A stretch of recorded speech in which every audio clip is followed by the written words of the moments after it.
លេងអពុម៉ាក់គុំព្រួយព្រឹកឡើងអមតោឯងមួយអញឆ្លេឆ្លាខរោគេជួយហើយអស់លើចាយជាពាក់អ៊ីចាប់ហួយបីខ្ញុំតាអាសេលលេក៏មិនដែលចេះបោកកូនស្រីគេត្រឹមគេយកឡងសេមកពេលចុងក្រោយប៉ះចំតែសង្សារគេគេថាខ្ញុំមុខដូចប្រុសព្រានទេឯងនេះរកសង្សារមួយគ្មានពេលជួបស្រីរៀងអៀនជប់ស្មើតែពុះប៉ូលីសហៅអែបគៀនគាត់ឈ្មោះពូចម្រើនគាត់មានប្រពន្ធច្រើនឮថាគាត់ប្រើថ្នាំពើកលៀនសតណាស់ខ្ញុំបានត្រឹមតែមុំអូនអោកចិត្តធ្វើលេងទេប្រូថាតុកប្រូដូចជាមិន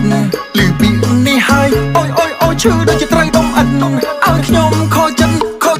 ចិត្តចង់ទៅរាំឌីស្កូ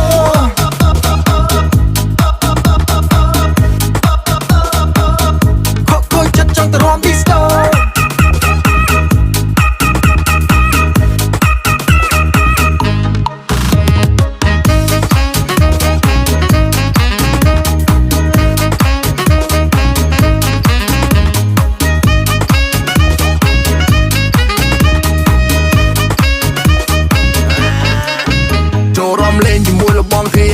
បែដងកំពុងតែរងងារ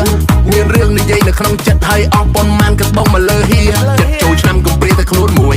ចង់ផឹកយំនេះបាក់បៀប្រាប់បើតើទាំងខ្ញុំនេះចេញលុយហៅនាងអង្គុយមកបាននៅចិត្តឃ្លាមើលនាងរំកំពុងក៏វិសក់វ៉ែវ៉ារញ៉ា